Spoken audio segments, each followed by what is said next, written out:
شریعت نے کہا کہ دونوں ایک دوسرے کا دل جیتنے کی کوشش کریں۔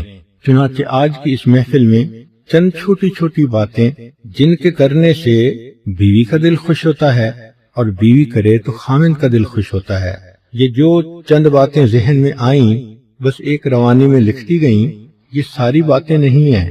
آپ سوچیں گی تو ہو سکتا ہے اس سے 5 گنا اور زیادہ اچھی باتیں آپ اکٹھی کر لیں، but it's a food for thought.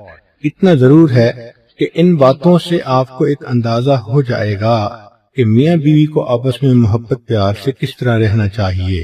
اگر محبت پیار کی زندگی ہے تو پھر شریعت کے مطابق پرسکون زندگی ہے۔ آج کل کیوں شادی کو نوجوان اپنے لیے ایک قید سمجھتے ہیں؟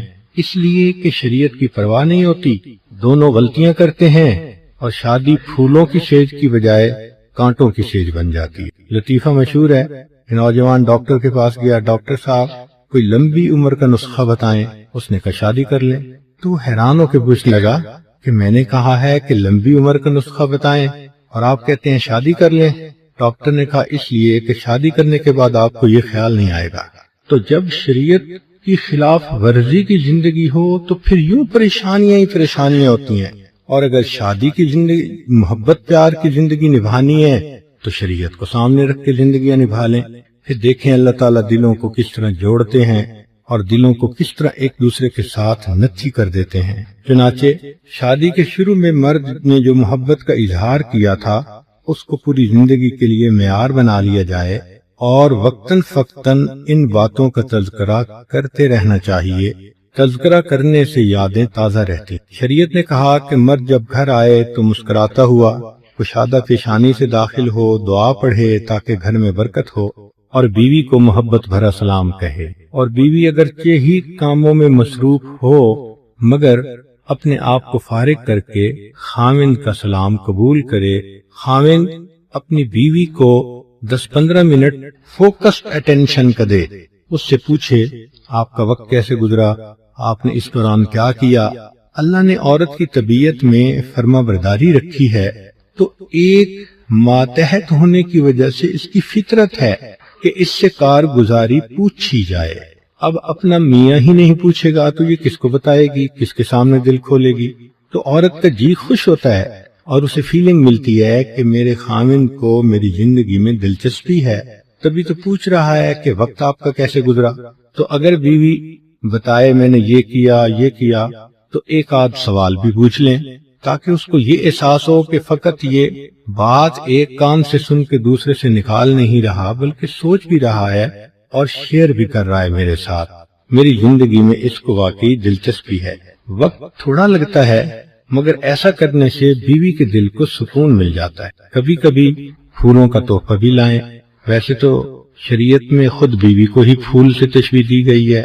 ایک روایت میں ہے کہ سیدنا علی رضی اللہ عنہ گھر میں تھے تو انہیں کچھ دل لگی سوجھی تو فاطمہ الزہرا رضی اللہ عنہ کو دیکھ کر فرمانے لگے ان النساء شیاطین خلقن لنا، کہ عورتیں یہ شیاطین ہوتی ہیں، اللہ نے ہمارے لیے ان کو پیدا کیا ہے۔ تو فاطمہ الزہرا رضی اللہ عنہ نے برا نہیں منایا بلکہ فوراً کہا کہ ان النساء ریاحین خلقن لکم وکلکم یشتہی شم الریاحین، کہ عورتیں پھول ہوتی ہیں، اللہ نے آپ لوگوں کے لیے پیدا کی ہیں اور تم میں سے ہر بندے کا دل چاہتا ہے میں پھول کو سونگوں۔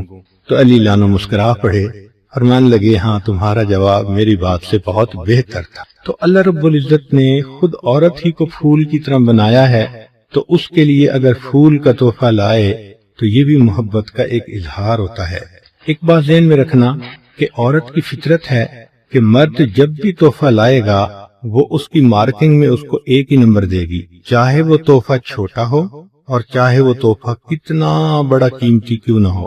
لہذا عقل کی بات یہ ہے کہ بیوی کے لیے چھوٹے چھوٹے تحفے لائے۔ اس کی وجہ کیا ہے کہ نمبر تو ایک ہی ملنا ہے، پھر مہنگے تحفے یہ خود خریدے گی تو اسے قدر بھی آئے گی۔ بیوی کو دیکھ کر محبت کی نظر ڈالیں، یہ ضرور بتائیں کہ وہ کیسے لگ رہی ہے، اس لیے کہ وہ نہا دھو کے کپڑے پہن کے خاوند کے انتظار میں ہوتی ہے تو وہ چاہتی ہے کہ خاوند میرے بارے میں کوئی تعریفی فکرہ کہہ دے۔ یہ تعریف کا فکرہ کہنا یہ سنت عمل ہے۔ چنانچہ نبی علیہ الصلوۃ والسلام کی مبارک زندگی سے اس کی مثالیں ملتی ہیں۔ پیار کی بات کرنا، محبت کی بات کرنا، اس سے میاں بیوی کے دلوں میں ایک کوولنٹ بانڈ بن جاتا ہے، محبت گہری ہو جاتی ہے۔ جب بیوی بات کرے تو خاوند کو چاہیے کہ پوری توجہ سے سنے۔ مردوں کے اندر ایک یہ کوتاہی ہوتی ہے کہ اگر وہ 5% اٹینشن کے ساتھ بھی کوئی بات سن رہے ہیں تو وہ سمجھتے ہیں سن تو رہا ہوں۔ بیوی خاوند کی فل اٹینشن چاہتی ہے، توجہ چاہتی ہے، لہذا بات کرتے ہوئے اگر ہو موقع تو بیوی کے ہاتھ پہ ہاتھ رکھیں۔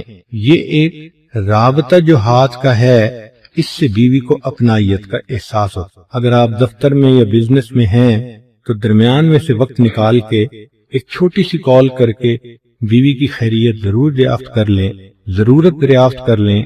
آپ کو کسی چیز کی ضرورت ہو تو میں آتے ہوئے لیتا آؤں، یا کوئی اور چیز ہو، انسان ہے، صحت ہے، بیماری ہے، ضرورتیں ہیں گھر کی، تو اس طرح اپنے کام کے وقفے کے دوران ایک چھوٹی سی کال بیوی کے لیے ایک نعمت ثابت ہوتی ہے۔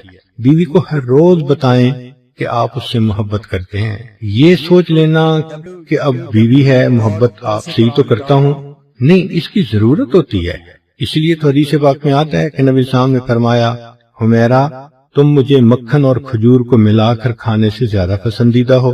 تو عائشہ رضی اللہ عنہا نے فوراً جواب دیا، اے اللہ کے حبیب صلی اللہ علیہ وسلم، آپ مجھے مکھن اور شہد کو ملا کے کھانے سے بھی زیادہ محبوب۔ اب یہ جو محبتوں کا اظہار ہو رہا ہے، یہ امت کی تعلیم کے لیے ہو رہا ہے کہ دیکھو تم بڑے صوفی صافی ہو، نیک ہو، عبادت گزار ہو، دین کا کام کرنے والے ہو، تمہاری عبادتیں سب الگ اپنی جگہ، گھر میں تم آؤ تو بیوی سے محبت کا اظہار کرو۔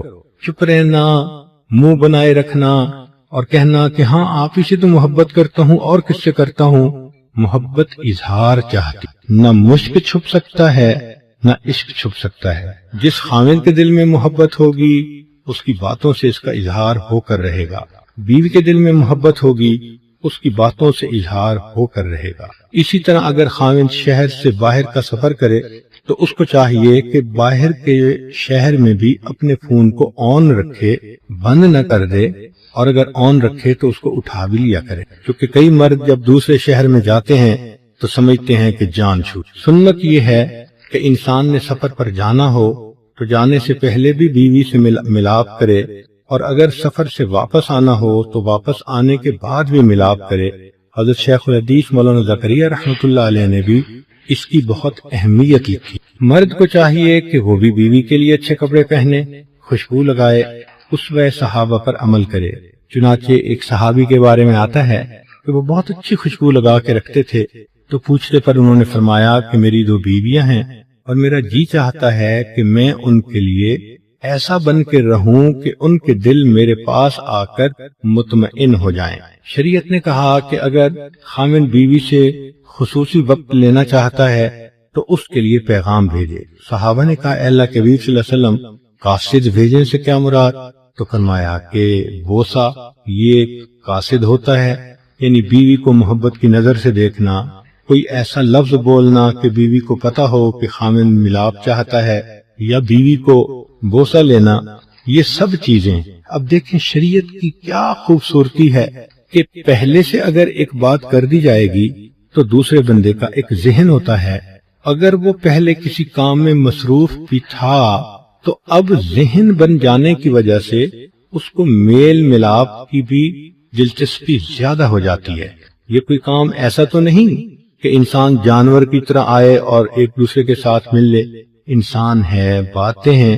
چنانچہ شریعت نے بتایا کہ جب میاں بیوی آپس میں وقت گزارنا چاہتے ہیں تو وہ آپس میں ایک دوسرے کے ساتھ کچھ دیر محبت پیار کی باتیں کریں تاکہ ان کے دلوں کو اس سے سکون مل سکے۔ کبھی کبھی گھر کے اندر بغیر جنسی باتوں کے ویسے مزاح کی کیفیت کر دینا یہ بھی مرد کی ذمہ داری ہے۔ روکھا پھیکا رہنا، رف اینڈ ٹف رہنا، سیریس رہنا، یہ شریعت نے اچھا نہیں سمجھا۔ کوئی ایسی بات کر دی، کوئی لطیفہ سنا دیا جس سے کہ طبیعتوں کے اندر انشراح آ جائے، خوشی آ جائے۔ مثال کے طور پہ ایک سکھ کی بیوی کو لیبر پینز تھی تو اس نے اس کو سائیکل موٹر پہ پیچھے بٹھایا اور تیز تیز بھگا کے لے جا رہا تھا۔ اس کے دوست نے دیکھا پوچھا کہاں جا رہے ہو؟ کہنے لگا یہ پیزا ہٹ کی طرف جا رہا ہوں۔ اس نے کہا پیزا ہٹ جا رہے ہو؟ کہنے لگا ہاں، بیوی کو لیبر پین دھو رہی ہیں اور وہاں میں نے سائن بورڈ پڑھا تھا، لکھا ہوا تھا کہ ڈیلیوری فری ہے۔ لوگوں کے سامنے بیوی کو محبت بھرے الفاظ کے ساتھ خطاب کریں، مثال کے طور پہ زینب جی، مریم جی، عائشہ جی، یہ جی کا لفظ استعمال کرنا مرد کو محسوس تو ہوتا ہے کہ میری انا کے خلاف ہے، مگر شریعت نے اس کو پسند کیا ہے۔ آپ محبت کا لفظ بیوی کے لیے بولیں گے تو آپ نہیں سمجھتے کہ یہ ملٹی پلائی ہو کر کتنی محبت بیوی کے دل میں آپ کے لیے پیدا کر دے۔ کئی مردوں کو دیکھا ہے کہ دوسروں کے سامنے بڑے روب سے خطاب کرتے ہیں، وہ خطاب کر کے اپنی چودراہٹ تو دکھا دیتے ہیں مگر بیوی کے دل میں کتنا بڑا سوراخ کر دیتے ہیں اس کا ان کو پتہ نہیں ہوتا۔ بیوی بھی انسان ہے، پاؤں کی جوتی تو نہیں ہے نا، تو گفتگو کے اندر محبت بھرے الفاظ سے اس کو بولنا، کہنا، یہ بھی شریعت کی تعلیمات میں سے ہے۔ مجمع کے اندر لوگوں کی بجائے بیوی کو اہمیت زیادہ دیں۔ ہم نے دیکھا ہے کہ رشتہ داروں میں آپس میں کوئی ایسی محفل ہو تو پھر دوسرے لوگوں کے سامنے بیوی کو بھول جاتے ہیں، دوسرے لوگوں کی کیئر زیادہ کرتے ہیں، بیوی کو اگنور کرتے ہیں، تو بیوی کی ہارٹ برننگ ہوتی ہے۔ ایسا کرنا مناسب نہیں، یہ بیوی کا شرعی حق ہے کہ اس کو دوسروں کی نسبت زیادہ اہمیت ملے۔ بچوں کے سامنے بیوی کو اہمیت بہت زیادہ دیا کریں، اس لیے کہ بیوی نے بچوں کی ہی تو تربیت کرنی ہوتی ہے۔ کئی مرد بچوں کے سامنے بیوی کو ڈانٹ ڈپٹ کر کے سمجھتے ہیں کہ ہم نے گھر فتح کر لیا۔ یہ بہت ہی ان پڑھ اور جاہل ہونے کی دلیل ہے۔ آپ اگر بچوں کے سامنے اپنی بیوی کو خود ذلیل کریں گے تو کیسے توقع کر سکتے ہیں کہ وہ بچے کل اپنی ماں کی بات مانیں گے؟ وہ کہیں گے کہ ماں کی تو ویلیو ہی کوئی نہیں۔ تو ماں کی ویلیو بچوں کی نظر میں بنانا یہ خاوند کی ذمہ داری ہوتی۔ بیوی کو بتایا کریں کہ جب آپ دور تھے، آفس میں تھے، بزنس پہ تھے، تو آپ نے اسے یاد کیا اور آپ اسے مس کر رہے تھے۔ اتنی سی بات کر دینے سے بیوی کے دل کو سکون ہوتا ہے۔ جب بیوی سے بات کریں تو آئی کنٹیکٹ کو مت بھولیں، اس لیے کہ بیوی چاہتی ہے کہ خاوند کی محبت بھری نظر میرے اوپر پڑے، لہذا بیوی سے بات کرتے ہوئے آنکھوں میں آنکھیں ملا کے بات کرنا، اس سے محبت ایک دوسرے کے ساتھ اور زیادہ بڑھتی ہے۔ شریعت نے کہا کہ اگر کسی کام کے لیے گھر سے باہر جانا ہے اور اگر گھر میں کوئی اور ایسا نہیں، بیوی سے ملنا ہے تو ایک دوسرے سے مل کے بوسہ لے کے پھر جائیں۔ حدیث پاک میں ہے کہ نبی علیہ السلام نے ایک مرتبہ نماز کے لیے جانا تھا۔ عائشہ رضی اللہ عنہا فرماتی ہیں کہ نماز کے لیے نکلتے ہوئے نبی علیہ السلام نے میرا بوسہ لیا اور نماز کے لیے تشریف لے گئے۔ تو اس سے معلوم ہوتا ہے کہ اللہ کے پیارے حبیب صلی اللہ علیہ وسلم کی مبارک زندگی ہمارے لیے روشنی کا ایک مینار تھی۔ ایک مرتبہ جرمنی جانا ہوا، شہر کا نام میں ارادتاً نہیں بتاؤں گا، تو وہاں ایک مرتبہ اس عاجز نے کچھ اللہ کی مدد، اللہ کی نصرت کے متعلق بیان کیا۔ بعد میں کھانے کا وقت آ گیا تو کھانے پہ ایک پاکستانی انجینئر صاحب ملے جو وہاں کافی عرصہ سے سیٹل تھے۔ مجھے کہنے لگے جی میں آپ سے ایک بات عرض کروں؟ میں نے کہا کیا؟ کہنے لگے اللہ تعالیٰ مولویوں کی بڑی فیور کرتے ہیں۔ میں نے کہا بات تو سچ ہے۔ اب چونکہ کھانا کھا رہے تھے پھر وہ کھانا کھانے لگ گئے۔ پھر کچھ دیر کے بعد کہنے لگے جی اللہ تعالیٰ مولویوں کی بڑی فیور کرتے ہیں۔ اب میں نے دیکھوں ظاہر میں کہ وہ تو بے شک نہ داڑھی تھی نہ کچھ تھا، ایک عام جیسے انجینئر کی زندگی ہوتی ہے، ایک خوبصورت نوجوان تھا عام زندگی گزارنے والا۔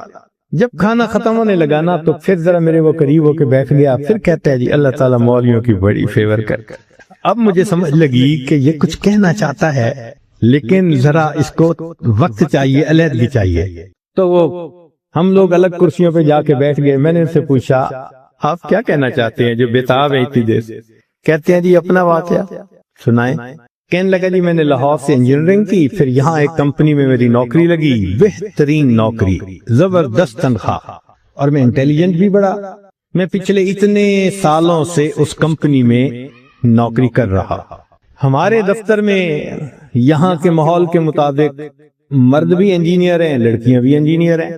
تو ایک لڑکی انجینئر جرمنی کی، وہ ہماری کولیگ تھی، اتنی خوبصورت تھی کہ دیکھ کے بندہ سوچتا تھا کہ اللہ نے ایسی بھی مخلوق پیدا کی ہے۔ اور اس کے ساتھ ساتھ اتنی ذہین اور اتنے اچھے اخلاق والی کہ دفتر کے جتنے جوان لڑکے تھے ہر ایک وش کرتا تھا کہ میرے ساتھ اس کا تعلق جڑ جائے. جرمن بھی اسی کوشش میں لگے ہوئے تھے, دوسرے بھی کسی کوشش میں, مگر اس کی زندگی بڑی کلین نظر آتی تھی. وہ کام کی بات کرتی تھی, جو ذرا کام کی بات کے علاوہ کرتا تھا ایسا جواب دیتی تھی کہ اگلے کو جرت ہی نہیں ہوتی تھی بات کرنے. ہم لوگ دوپہر کے وقت چھٹی ہوتی تو پھر کھانا کھا لیتے تھے, کمرہ بنا ہوا تھا. ایک دن میں نے کھانا نہ کھایا, پھر دوسرے دن کھانا بھی نہ کھایا, تیسرے دن جب میں نے کھانا نہ کھایا تو اس نے مجھ سے پوچھ لیا کہ فلاں آج کل آپ دوپہر میں کھانا نہیں کھا رہے. میں نے کہا اس لیے کہ وہ میں مسلمان ہوں اور ہمارا رمضان المبارک شروع ہو گیا اور میں فاسٹنگ کر رہا ہوں. اس نے کہا یہ کیا ہوتی ہے؟ تو میں نے بتایا روزہ کیا ہوتا ہے. اس کو تھوڑا انٹرسٹ فیل ہوا, کہنے لگا میرے لیے تو بہت ہی اچھا ٹاپک مل گیا. میں نے بھی کھول کھول کے بتایا فاسٹنگ کیا ہوتی ہے, اور اس کے انٹرسٹ کو دیکھ کے کہا اچھا میں باقی باتیں تمہیں کل بتاؤں گا. اگلے دن پھر میں نے اس سے کوئی بات کی, ہماری بات رمضان شریف پہ چلنی شروع ہو گئی, اور وہ بھی اس کھانے کے وقت میں کچھ دیر بیٹھ کے مجھ سے اسلام کے بارے میں کوئی بات سن لیتی. میری کوشش یہ تھی کہ رمضان شریف کے دوران میری بات چیت اتنی شروع ہو جائے کہ کمفرٹیبلی ہم ایک دوسرے سے کمیونیکیٹ کرنے لگ جائیں. جرمن لڑکے مجھے دیکھتے تو وہ مجھ سے بڑے خفا ہوتے, یہ اس کے ساتھ بیٹھ کے کیوں 10 منٹ باتیں کرتا ہے بھائی, جب سے ہم سے 1 منٹ بھی بات نہیں کرتی. خیر رمضان شریف ہونے تک مجھے اتنا اندازہ ہو گیا کہ اس کے ذہن میں اسلام کے بارے میں مزید جاننے کا بھی شوق موجود ہے. تو میں نے کچھ انگریزی کی کتابیں بھی اس کو منگا کے دی کہ پڑھو, اور میں تو چاہتا تھا اللہ کرے یہ مسلمان بنے, پھر تو ہمارا ہی نمبر لگے گا, کیونکہ باقی تو سارے یہاں کافر ہیں. بڑی میری کوشش تھی اور میں بڑے خلوص سے کوشش کر رہا تھا یہ مسلمان بن جائے. کہ اللہ کی شان کہ جو باتیں میں بتا سکتا تھا میں نے بتائیں, اور کچھ باتیں اس کو میں نے کہا کہ بھئی تمہارے قریب اگر کوئی مسجد ہے وہاں عالم ہے تو ان سے کوسچن پوچھ لو. 6 مہینے اس لڑکی نے اسلام کو سٹڈی کیا, اور ایک دن آ کے وہ مجھے کہنے لگی کہ کل میں نے کلمہ پڑھ لیا ہے, اور میں نے دیکھا کہ اس نے اپنا سر بھی ڈھکا ہوا تھا. تو یہ اس بات کی دلیل تھی کہ یہ مسلمان بن چکی. میری تو خوشی کے انتہا نہیں تھی. میں نے عشاء کے بعد 10 رکعت شکرانے کے نفل پڑھے کہ یہ مسلمان بن گئی. میں کولیگ بھی ہوں, مسلمان بھی ہوں, اس کے پاس تو کوئی دوسری آپشن ہی نہیں ہے. تو اب میرا کام آسان ہو گیا. اب وہ جب موقع ہوتا نماز بھی پڑھتی, مگر زندگی چلتی رہی. سال میں ہمیں چھٹیاں ملتی تھیں جو اکثر وہاں کے مقامی لوگ یورپ میں ادھر ادھر بیچز پہ گزارا کرتے تھے. بات چلی کہ بھئی اس دفعہ چھٹیوں کا پروگرام کیا ہے. اس نے کہا کہ میرا ارادہ ہے کہ میں اس دفعہ ٹرکی جاؤں گی. سنیں وہاں بہت مسجدیں ہیں اور بہت علماء ہیں, میوزیمز ہیں, تو مجھے ذرا اسلام کو اور زیادہ سٹڈی کرنے کا موقع مل جائے گا. میں نے سوچا ترکی جائے گی تو میرا کیا فائدہ. اب میں نے اس کو آئیڈیا دیا, فوڈ فار تھاٹ. ان کا تمہیں کیا پتا, اصل تو دین پاکستان میں ہے. اتنی مسجدیں ہیں, اتنے یہ علماء ہیں, اتنے فلاں ہیں. اب میں نے ایسی سہانی سٹوری اس کو سنائی کہ اس کو لگا کہ اگر مجھے دین سمجھنا ہے تو شاید وہاں انفارمیشن زیادہ مل سکیں گی. اور ادھر میں نے اپنی امی کو فون بھی کر دیا, امی میں کوشش کر رہا ہوں کہ یہاں سے ایک لڑکی آ جائے پاکستان, بس اس کو پھر آپ شادی کے لیے تیار کرنا, یہ آپ کا کام ہوگا. امی نے کہا بیٹا بات ہی کوئی نہیں. میری بہن ایک ایم اے انگلش تھی, ایک ایم اے اکنامکس تھی. بہنوں نے بھی کہا تم ایک دفعہ لے آؤ اس کو, ہم اس کو تیار کر لیں گی, مسئلہ ہی کوئی نہیں. اب میری کوشش کہ کسی طرح یہ سفر کرے. 2-3 دن وہ سوچتی رہی, پھر اس نے کہا کہ اچھا ٹھیک, میں نے ارادہ کیا ہے کہ ان چھٹیوں میں پاکستان جاؤں گی, مگر میں اپنی ارینجمنٹ خود کروں گی. تو ہم فلائٹ نمبر بس بتا دو, کب جا رہے ہو. تو میں نے کہا ٹھیک. اب جس دن میں نے فلائٹ پہ آنا تھا, اور اس نے بھی 2 لفظ کہے تھے کہ ہاں میں بکنگ کروا لوں گی, کہنے لگا کہ میں تو 1 گھنٹے یعنی 3 گھنٹے پہلے پہنچنے کی بجائے 4-5 گھنٹے پہلے پہنچا ہوا تھا. جلدی سے چیک ان کروا کے اب میں تلاش کر رہا تھا کہ کب آئے. خیر اس کو آنے میں کچھ دیر ہو گئی, مگر میں نے دیکھا کہ وہ آ گئی تو میں بڑا مطمئن ہو گیا, اب یہ پاکستان آ رہی ہے. خیر جب پاکستان اترے تو میرے گھر والے رشتہ دار سب مجھے ریسیو کرنے آئے ہوئے تھے. تو گھر کی عورتیں اس کو بھی ملی. اس نے کہا کہ دیکھو میں نے ہوٹل کی بکنگ کروائی ہوئی ہے اور میں اس وقت تھکی ہوئی ہوں سفر کر کے، تو میں سیدھا ہوٹل میں جاؤں گی، اور کل جب میں کسی وقت فریش ہوں گی نا تو عورتوں کو کہا کہ تم ہوٹل آ جانا، میں تم سے ڈسکس کر لوں گی کہ مجھے کہاں کا انفارمیشن مل سکتی ہے۔ میری بہنیں اس کو دیکھ کے تو حیران ہو گئیں، اور انہوں نے شادی کی ڈیٹ اور پلاننگ وہ بھی شروع کر دی۔ اگلے دن میری امی گئی اور اس کو کہا کہ بھائی آپ ہوٹل میں کیوں رہتی ہو، ہمارے گھر میں آؤ۔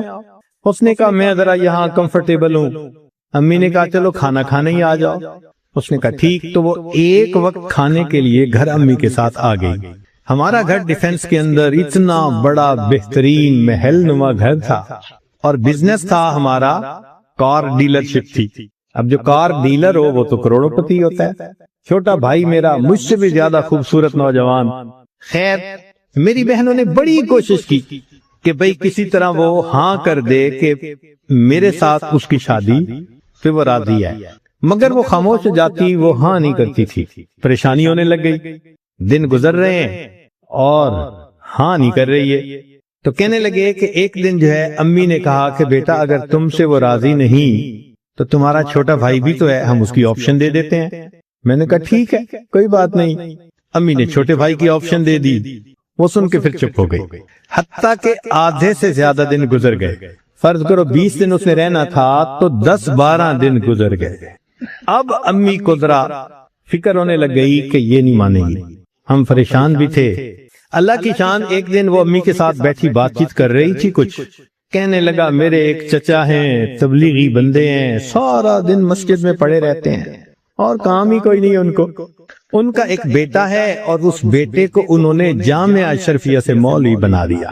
وہ چونکہ میرے امی کے قریبی رشتہ دار ہیں تو وہ نوجوان ہمارے گھر آیا امی کو کوئی چیز دینے کے لیے۔ تو اس لڑکی کی ذرا دور سے نظر پڑ گئی کہ ایک بندہ ہے، داڑھی والا بھی ہے، ٹوپی بھی ہے اور وضاقتہ بھی دینی ہے۔ اس نے میری امی سے پوچھ لیا یہ کون ہے؟ اس نے کہا یہ میرے دیور کا بیٹا ہے، عالم ہے۔ اس نے کہا اچھا میں نے جو کچھ مسئلے پوچھنے تھے وہ میں اس سے پوچھ سکتی ہوں؟ امی نے کہا ہاں۔ کہنے لگا امی نے وہ مولوی صاحب کو بلا لیا اور وہ مولوی صاحب آ کے یوں نگاہیں نیچی کر کے کھڑے ہو گئے۔ یہ اس نے ایک دو باتیں پوچھی، اس نے آگے سے جواب دیا، اور جیسے روٹھا ہوا بندہ ہوتا ہے وہ مولوی صاحب چلے گئے۔ اس نے جاتے ہوئے اسے پوچھ لیا کہ بھئی اگر کوئی اور بات پوچھنی ہو تو آپ کا ٹیلی فون نمبر، اس نے ٹیلی فون نمبر دے دیا۔ 1-2 دن ٹیلی فون پہ یہ اس سے بات کرتی رہی۔ کہنے لگے کہ چوتھے دن ہمیں پتا چلا کہ لڑکی نے اس سے خود بات کی، کیا تم مجھ سے نکاح کرنا چاہتے ہو؟ کہنے لگے مولوی صاحب نے جواب دیا میں ابو سے پوچھوں گا، ابو سے پوچھوں گا۔ اس نے ابو سے پوچھا، ابو نے کہا کہ بیٹا ساری دنیا اس مسلم مومن کے لیے اس کا ملک ہے، اگر تمہارا رزق اللہ نے وہاں لکھا ہے تم دین کی نیت سے جاؤ، اللہ کے دین کا کام کرو وہاں۔ کہنے لگا لڑکے نے ہاں کر دی۔ اگلے دن اس نے کیا کیا کہ وہ لڑکے نے اپنے 2-4 رشتہ داروں کو بلا لیا، سادگی کے ساتھ نکاح ہو گیا۔ لڑکی اس کو لے کے اسلام آباد ایمبیسی چلی گئی، اور ایمبیسی میں اس نے اپنا سٹیٹس دکھایا، پورا دکھا کے کہا کہ میں آئی تھی چھٹیاں گزارنے، اس کے ساتھ میرا نکاح ہو گیا ہے، کاغذات ہوتے رہیں گے، میں نے ہے 4 دن میں واپس جانا، کیا آپ اس کا ملٹیپل ویزا لگا سکتے ہیں؟ کہنے لگے کونسلر کو اس کی پرسنالٹی، اس کی بات چیت، اس کی نوکری اتنی جسٹیفیکیشن نظر آئی، اس نے چھوٹتے ہی 5 سال کا ملٹیپل ویزا لگا دیا۔ کہنے لگا چھٹیاں ختم ہونی تھی، وہ لڑکی اپنے وہ جو مولوی صاحب خاوند تھے ان کے ساتھ چلی گئی، محنت میں نے کی، اللہ نے فیور مولوی کی کر دی۔ کہ کام کاج کرنے کی عادت نہیں، اس لیے لڑکپن کی عمر ہوتی ہے اور بیماریوں میں مبتلا ہو جاتی ہیں۔ کوئی کہتی ہے میرے سر میں درد ہے، ذرا طبق کچھ بات سوچتی ہوں سر میں درد ہو جاتی ہے۔ کوئی کہتی ہیں کہ میرے جو ہے لو بیک پین شروع ہو گئی ہے، کسی کو آنکھوں میں اندھیرا محسوس ہوتا ہے۔ یہ ساری مصیبتیں ہاتھ سے کام نہ کرنے کی وجہ سے۔ سیدہ عائشہ صدیقہ رضی اللہ عنہا کے گھر میں ایک چکی تھی اور وہ چکی کے اوپر گندم خود پیستی تھی جس سے کہ روٹی بنائی جاتی تھی۔ اب اگر ام المومنین اپنے ہاتھوں سے چکی خود پیستی تھی تو پھر آج کی عورت اپنے گھر کا کام کیوں نہیں کرتی؟ جب گھر کا کام نہیں کریں گی تو پھر کہیں گی جی اب ہمیں سلمنگ کلب میں جانے کی ضرورت ہے کہ چربی چڑھ رہی ہے، پھر آپ بھی ہمیں ٹریڈ مل لا کے دیں تاکہ ہم اس پر چلا کریں۔ کیا ضرورت ہے ان کی؟ گھر کے کام کاج میں ایک تو اجر ملے گا، خاوند کا دل جیت لوگی، اور پھر تیسرا یہ کہ جسم کی جو ضرورت ہے کام کا کرنا، آٹومیٹک شوگر برن ہوگی اور اللہ تعالیٰ آپ کی صحت کو بھی ٹھیک رکھیں گے۔ تو گھر کے کام کاج کو اپنی عزت سمجھیں، اپنا فرض منصبی سمجھیں، اور اس کو سمجھیں کہ مصلی پہ بیٹھ کے جو میں عبادت کروں گی اس سے زیادہ گھر کے کام کاج کرنے سے مجھے اللہ کا قرب نصیب ہوگا۔ تیسری چیز، اپنے گھر کو صاف ستھرا رکھیے۔ کچھ عورتوں کی عادت ہوتی ہے کہ طبیعت میں سستی، ہر وقت پھیلاؤ ڈال دیتی ہیں۔ گھر کے اندر پھیلاؤ کا ہونا، چیزوں کا بے ترتیب پڑا ہونا، یہ اللہ تعالیٰ کو ناپسند ہے۔ حدیث پاک میں نبی علیہ السلام نے فرمایا، اللہ جمیل و یحب الجمال، اللہ تعالیٰ خود بھی خوبصورت ہیں اور خوبصورتی کو پسند کرتے ہیں۔ تو جب نبی علیہ السلام نے گواہی دے دی کہ اللہ تعالیٰ خوبصورتی کو پسند کرتے ہیں، تو اس کا مطلب ہے کہ گھر کی بکھری پڑی چیزیں اللہ تعالیٰ کو پسند نہیں آتی۔ لہذا اس نیت سے عورت اپنے گھر کو صاف ستھرا رکھے کہ میرے گھر کی چیزیں ترتیب سے پڑی ہوں گی، صاف ستھرا گھر ہوگا، میرے مالک کو یہ اچھا لگے گا، میری محنت قبول ہو جائے گی۔ یوں سمجھیے کہ جب آپ گھر میں ویکیوم کلینر چلا رہی ہوں گی، گھر ہی صاف نہیں ہو رہا بلکہ اللہ تعالیٰ آپ کے دل کے گھر کو بھی صاف فرما رہے ہو۔ تو گھر کا جھاڑو دینا یوں سمجھیے کہ میں بیٹھی اپنے دل کے ظلمت پہ جھاڑو دے رہی۔ تو گھر کو صاف ستھرا رکھیے۔ اللہ تعالیٰ فرماتے ہیں، ان اللہ یحب التوابین و یحب المتطہرین، کہ اللہ تعالیٰ توبہ والوں سے بھی محبت کرتے ہیں اور پاکیزہ رہنے والوں سے بھی محبت کرتے ہیں۔ اس لیے ہر چیز کا صاف ستھرا ہونا، پاکیزہ ہونا اور گھر کی ہر چیز کا سیٹ ہونا، یہ اللہ تعالیٰ کی خوشنودی کا سبب بنتا ہے۔ نبی علیہ السلام نے ایک حدیث پاک میں فرمایا کہ عورت جب گھر میں پڑی ہوئی کسی بے ترتیب چیز کو اٹھا کر ترتیب سے رکھ دیتی ہے، اللہ تعالیٰ ایک نیکی عطا فرماتے ہیں، ایک گناہ معاف فرما دیتے ہیں۔ اب دیکھیے، ہر عورت گھر میں برتن درست کرتی ہے تو کتنی نیکیاں مل گئیں، کتنے گناہ معاف ہوئے۔ کپڑے سمیٹتی ہے، چیزوں کو سمیٹتی ہے، بچے ادھم مچا دیتے ہیں۔ تو جو عورت گھر میں روزانہ اپنے گھر کی چیزوں کو سیٹ کر دیتی ہے، جتنی چیزوں کو اس نے اپنی اپنی جگہ پر رکھا، ہر چیز کو رکھنے کے بدلے ایک گناہ معاف ہوا اور اللہ نے ایک نیکی عطا فرما دی۔ تو اس طرح دیکھیے، ایک عورت اپنے گھر میں کام کاج کے دوران کتنی عبادت حاصل کر سکتی ہے۔ اگر اس نیت سے گھر کو صاف رکھیں گی کہ لوگ آئیں گے تعریف کریں گے، تو یہ آپ کی ساری محنت صفر ہو گئی۔ اس لیے کہ مخلوق نے کہہ بھی دیا بڑا اچھا گھر ہے، تو آپ کو کیا لطف مل گیا۔ اگر اتنی محنت کر کے، پسینہ بہا کے، فقط لوگوں کی زبان سے ہی آپ نے سننا ہے جی بڑا اچھا گھر ہے، تو اللہ فرمائیں گے فقط قیل، یہ کہا جا چکا۔ تو یہ مت نیت کریں، نیت یہ کریں کہ میں گھر کو سیٹ کروں گی، میں گھر والی ہوں، یہ میری ذمہ داری ہے۔ اللہ تعالیٰ خوبصورت بھی ہیں، خوبصورت چیز کو پسند بھی فرماتے ہیں۔ میں اپنے گھر کو سیٹ کروں گی تو اللہ تعالیٰ خوش ہوں گے۔ سیٹ کرنے کا یہ مطلب نہیں ہوتا کہ اب اس میں آپ کرسٹل سجائیں گی اور اس میں آپ سینکڑوں ڈالر کی چیزیں لا کے رکھیں گی، یہ سیٹ کرنا نہیں۔ جتنے وسائل ہوں، جیسے بھی ہوں، مگر چیز کے اندر صفائی ہو اور سلیقہ مندی ہو۔ صفائی کے لیے کوئی ڈالروں کی ضرورت نہیں، بلکہ انسان میں اپنے کپڑے تو دھونے ہی ہوتے ہیں، تو ذرا صاف ستھرے کپڑے رکھنے کی عادت رکھ لے۔ اسی طرح چیزوں کو تو سمیٹنا ہی ہوتا ہے، تو سلیقہ مندی سے چیزوں کو رکھ لے۔ تو صفائی اور سلیقے کا ہونا یہ گھر کے خوبصورت ہونے کی دلیل ہوتی ہے۔ یہ ضروری نہیں ہوتا کہ وہ ایسا چپس کا بنا ہوا ہو، ایسے پتھروں کے باہر ملک کے آئے ہوئے ہو، تب جا کے گھر خوبصورت ہوتا ہے۔ تو اس کو سمجھنے کی کوشش کریں۔ چنانچہ کچے گھر کے اندر بھی عورت اپنے گھر کو خوبصورت بنا سکتی ہے، تاکہ ہر چیز کو سلیقے کے ساتھ ایک جگہ کے اوپر اس نے رکھا ہوا ہو۔ چوتھی بات، سنی سنائی بات آگے کرنے کی عادت اپنے اندر ہرگز نہ ڈالیں۔ کئی عورتیں ادھوری باتیں سن کے اپنے خاوند کو پہنچا دیتی ہیں اور بعد میں پھر کچی پڑتی ہیں۔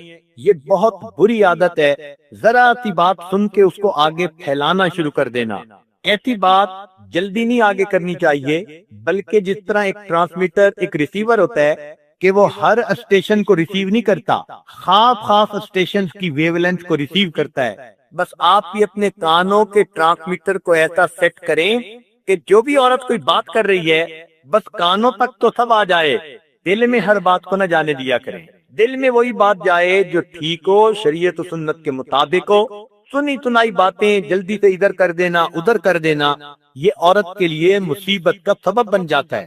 پھر کی ہوئی بات، جی میں نے ایسے تو نہیں کہا تھا، پھر جھوٹ بولنا پڑتا ہے۔ اس لیے اکثر و بیشتر عورتوں کو اپنی باتیں چھپانے کے لیے جھوٹ کا سہارا لینا پڑتا ہے، اور کئی تو ایسی ہوتی ہیں کہ بات بات میں جھوٹ۔ حدیث پاک میں آتا ہے کہ بندہ جھوٹ بولتے بولتے ایسی کیفیت میں آ جاتا ہے کہ اللہ تعالیٰ فرشتوں کو فرماتے ہیں کہ جھوٹوں کے دفتر میں اس کا نام لکھ دیا جائے۔ ہر ایک کے سامنے دل کھول دیتی ہیں، کوئی آئی گئی بھی ہوئی نا تو اس کو بتا دیں گی۔ حتیٰ کہ مثال کے طور پر اگر یہ سفر کر رہی ہیں اور ٹرانزٹ لانج میں بیٹھی ہیں جہاز کی فلائٹ کے انتظار میں، اور اس کے ساتھ والی کرسی تک کوئی عورت آ کے بیٹھ گئی، اب جیسے ہی تعارف ہوگا نا 2 منٹ کے اندر اپنے خاوند کی بھی حقیقت بتا دیں گی، اپنی ساکھ کی بھی حقیقت بتا دیں گی، اپنے پیٹ میں اگر کچھ ہے تو اس کے بارے میں بھی بتا دیں گی۔ یہ کتنی بے وقوفی کی بات ہے کہ ذرا سی بات میں انسان اتنا جلدی اپنے دل کو دوسرے کے سامنے کھول دے۔ یہ چیز اچھی نہیں ہوتی، بلکہ اس چیز کے نقصانات ہوتے ہیں۔ ہر بات کرنے والا خیر خواہ نہیں ہوتا۔ عورتیں اس بات کو اچھی طرح نوٹ کریں کہ ہر بات کرنے والا خیر خواہ نہیں ہوتا۔ عورتوں کی عادت ہوتی ہے کہ دوسرے کا دل کھولنے کے لیے پوچھ لیتی ہیں کہ آپ کی ساتھ کہتی ہیں، آپ کا میاں کہتا ہے، اور ماشاءاللہ انہوں نے ایسی گردان یاد کی ہوتی ہے میاں کی زندگی کی کہ اسی وقت وہ سر صغیر سنانی شروع کر دیتی ہیں۔ اور یہ بھی ذہن میں رکھیں کہ ہیسٹی ڈیسیژن سے بچنے کی کوشش کریں۔ ذرا سی بات سن کے کسی کے بارے میں ڈیسیژن لے لینا، فلاں ایسا ہے فلاں ایسی ہے، یہ غلط بات ہے۔ کئی مرتبہ بچے آپ کے سامنے آئیں گے، ایک کہے گا فلاں نے یہ کیا، فیصلہ نہ کریں جب تک کہ دوسرے کی بھی نہ سن لیں۔ لقمان علیہ السلام نے بچے کو کہا کہ بیٹا اگر تجھے کوئی آ کر کہے کہ فلاں نے میری آنکھ نکال دی، پھوڑ دی، تو تم فیصلہ نہ کرنا جب تک کہ دوسرے کی نہ سن لینا، ہو سکتا ہے اس نے دوسرے کی 2 آنکھیں نکالی ہوئی ہوں۔ تو اس لیے ذرا سی بات سن کے ہیسٹی ڈیسیژن لے لینا، کسی چیز کو جنرلائز کر لینا، یہ چیز عورت کے لیے مصیبت کا سبب بن جاتی ہے۔ 5واں پوائنٹ کہ جب بھی خاوند گھر سے رخصت ہونے لگے اس کو ہمیشہ دعا کے ذریعے سے الوداع کرے، فی امان اللہ کہے، دعا دے۔ جیسے ہماری بڑی عورتیں پہلے وقتوں میں اپنے میاں کو کہتی تھی میری امان اللہ کے حوالے۔ یہ کتنی پیاری بات ہے کہ میری امانت اللہ کے حوالے۔ جب آپ نے اپنی امانت اللہ کے حوالے کر دی تو اللہ تعالیٰ محافظ ہے، وہ آپ کی امانت کی حفاظت کرے گا۔ آج کتنی عورتیں ہیں جو خاوند کو گھر سے نکلتے ہوئے یہ الفاظ کہتی ہیں؟ بہت کم، کیونکہ نہیں کہتی اس لیے ان کے خاوندوں کی حفاظت بھی نہیں ہوتی۔ پھر روتی ہیں کہ جی خاوند باہر جاتے ہیں تو باہر ان کو زیادہ دلچسپی ہو جاتی ہے۔ بھائی آپ نے تو اپنی امانت اللہ کے حوالے ہی نہیں تھی، اب آپ اللہ سے کیا توقع رکھتی ہیں؟ کیوں وہ ان کی حفاظت کرے؟ تو نیک بیویاں ہمیشہ خاوند اور بچوں کے گھر سے رخصت ہوتے ہوئے ان کو دعا دیتی ہیں۔ اونچی آواز سے کہنے کی عادت ڈالیں، بلکہ دروازے تک کات آیا کریں اور پھر کہا کریں فی امان اللہ، فی حفظ اللہ، فی جوار اللہ، کچھ نہ کچھ ایسے لفظ کہا کریں، یا ویسے ہی کہہ دیا کریں کہ میری امانت اللہ کے حوالے۔ تو جب آپ اپنی امانت اللہ کے حوالے کر چکی، اللہ تعالیٰ آپ کو کبھی لیٹ ڈاؤن نہیں ہونے دیں گے۔ اللہ تعالیٰ پہ بھروسہ، یقین، یہ تو ہماری زندگی کی بنیاد ہے۔ تو ایک عادت یہ ہو کہ جب خاوند گھر سے رخصت ہونے لگے تو دروازے تک جا کر اس کو الوداع کہیں دعا کے ذریعے سے، اور جب خاوند گھر میں آئے جتنی بھی مصروف ہو 1 منٹ کے لیے اپنے آپ کو فارغ کر کے مسکرا کے خاوند کا استقبال کریں۔ تو یہ 5واں پوائنٹ ہے کہ دعا کے ذریعے سے الوداع کرے اور مسکرا کے خاوند کا استقبال کرے۔ جب بیوی مسکرا کے خاوند کا استقبال کرے گی ہنستے مسکراتے چہرے کے ساتھ، تو ظاہر ہے کہ خاوند کی نظر مسکراتے چہرے پر پڑے گی تو اس کے دل میں بھی محبت اٹھے گی۔ آج اس چیز پر عمل کم ہے، اس لیے زندگیوں میں پریشانیاں زیادہ ہیں۔ 6واں پوائنٹ کہ جب خاوند کا آنے کا وقت ہو تو بیوی کو چاہیے کہ اپنے آپ کو صاف ستھرا رکھے۔ ہوتا یہ ہے کہ جب باہر کہیں نکلنا ہو تو دلہن کی طرح سج دھج کے ساتھ باہر جائیں گی، اور خاوند نے آنا ہو تو پھر ایسی میلی کچیلی رہیں گی کہ بندے کی دیکھ کے طبیعت ہی خراب ہو جائے گی۔ یہ بہت بڑی غلطی ہے، بلکہ جتنی بھی نیک عورتیں گزری ہیں ان سب کی یہ عادت رہی کہ وہ روزانہ اپنے خاوند کے آنے کے وقت پر اپنے آپ کو بنا سنوار لیتی تھیں اور یہ بنانا سنوارنا ان کے لیے عبادت کی مانند ہو جاتا ہے۔ اس کا پتہ نہیں کیوں خیال نہیں کرتی، حالانکہ کتابوں میں بھی یہ بات بہت لکھی گئی۔ اور نیک بیویوں کے بارے میں آیا، چنانچہ ایک خاتون کے بارے میں آتا ہے کہ وہ ہر رات اپنے آپ کو تیار کرتی، سجاتی، اور اپنے میاں سے بلکہ پوچھتی تھی کہ آپ کو میری خدمت کی ضرورت ہے؟ اگر وہ کہتے ہاں تو میاں کے ساتھ وقت گزارتی، اور اگر وہ کہتے نہیں مجھے نیند آ رہی ہے سونے، تو وہ مصلے پہ کھڑی ہوتی اور ساری رات اپنے رب کے سامنے ہاتھ باندھ کے گزار دیتی۔ تو بیوی کو چاہیے کہ وہ خاوند کے لیے اپنے گھر میں بن سنور کے رہے۔ بن سنور کا یہ مطلب نہیں ہونا کہ روزانہ دلہن کے کپڑے پہنے، کپڑے ہوں صاف ہو، اور انسان نے بالوں میں کنگھی کی ہو، چہرہ جو ہے دھویا ہوا ہو، صاف ستھرا ہو، خوشبو استعمال کی ہوئی ہو، اسی کو بننا سنورنا کہتے ہیں۔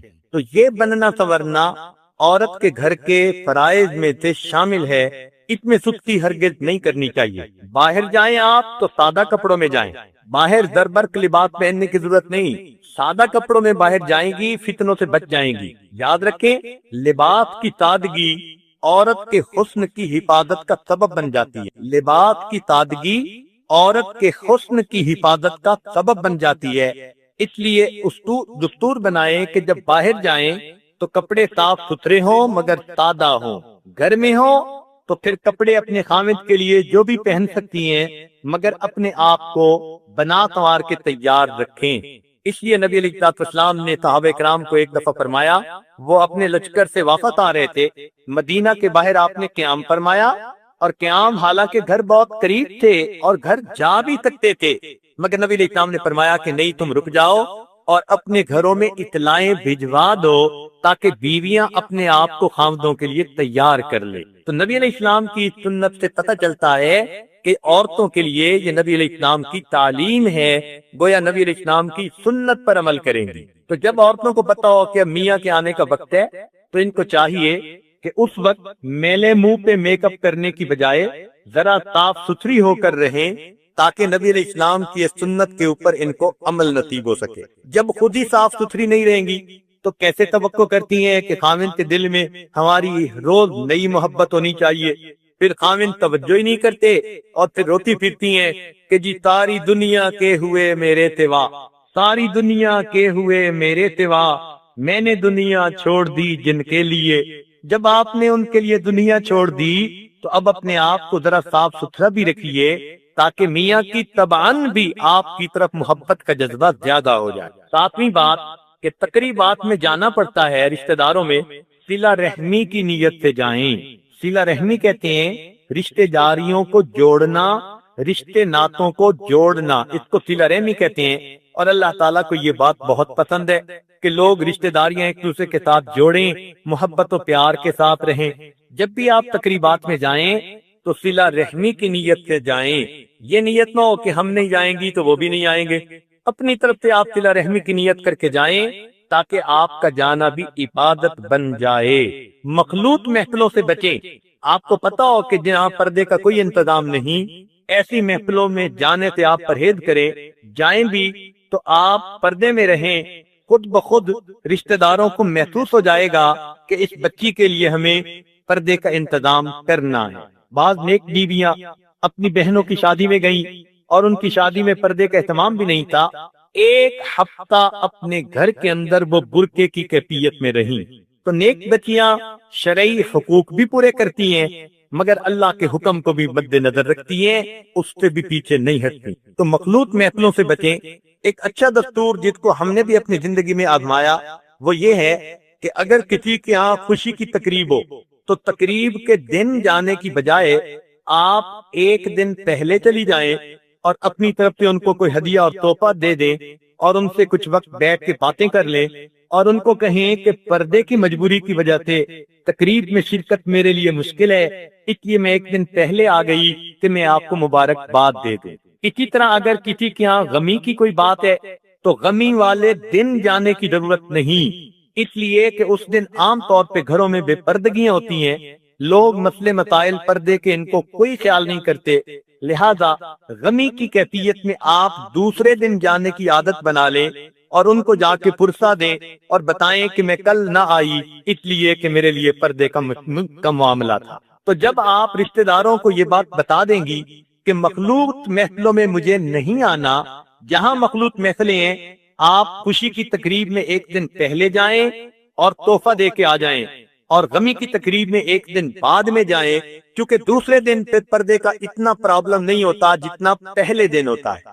تو اس دن آپ پرسے کے چند الفاظ کہہ کے آ جائیں، آپ کی رشتہ داریاں بھی قائم رہیں گی اور آپ کا پردہ بھی قائم رہے گا، یعنی آپ نے بندوں کو بھی راضی کیا اور بندوں کے پروردگار کو بھی راضی کر لیا۔ اپنے میاں کو اللہ کے راستے میں خرچ کرنے کے لیے کہتی رہا کریں، اس لیے کہ صدقہ بلاؤں کو ٹالتا ہے، صدقے سے رزق میں برکت ہوتی ہے۔ حدیث پاک میں آتا ہے نبی علیہ الصلوۃ والسلام نے قسم کھا کر فرمایا کہ صدقہ دینے سے انسان کے مال میں کمی نہیں ہوتی۔ اب بتائیے، اللہ تعالیٰ کے محبوب ویسے ہی کہہ دیتے تو کافی تھا، لیکن اللہ کے محبوب نے، اس صادق الامین نے قسم کھا کر فرمایا کہ صدقہ دینے سے انسان کے مال کے اندر کمی نہیں آتی۔ تو اس لیے اپنے خامد کو اس صدقہ کے بارے میں وقتاً فوقتاً کہتی رہیں، کبھی وہ پریشان حال ہو تو اس کو مشورہ دیں کہ کچھ صدقہ اللہ کے راستے میں کر دیں۔ صدقے کا یہ مطلب نہیں ہوتا کہ جو کچھ ہے سارا کچھ دے کے فارغ ہو جاؤ، بلکہ آپ نے اگر ایک پیسہ بھی خرچ کیا اللہ کے ہاں تو وہ صدقے میں شمار کر لیا جائے گا۔ It's not the thing which counts, it's the thought۔ پیسے کو اللہ تعالیٰ نہیں دیکھتے، وہ تو یہ دیکھتے ہیں کہ نیت کتنی ہے۔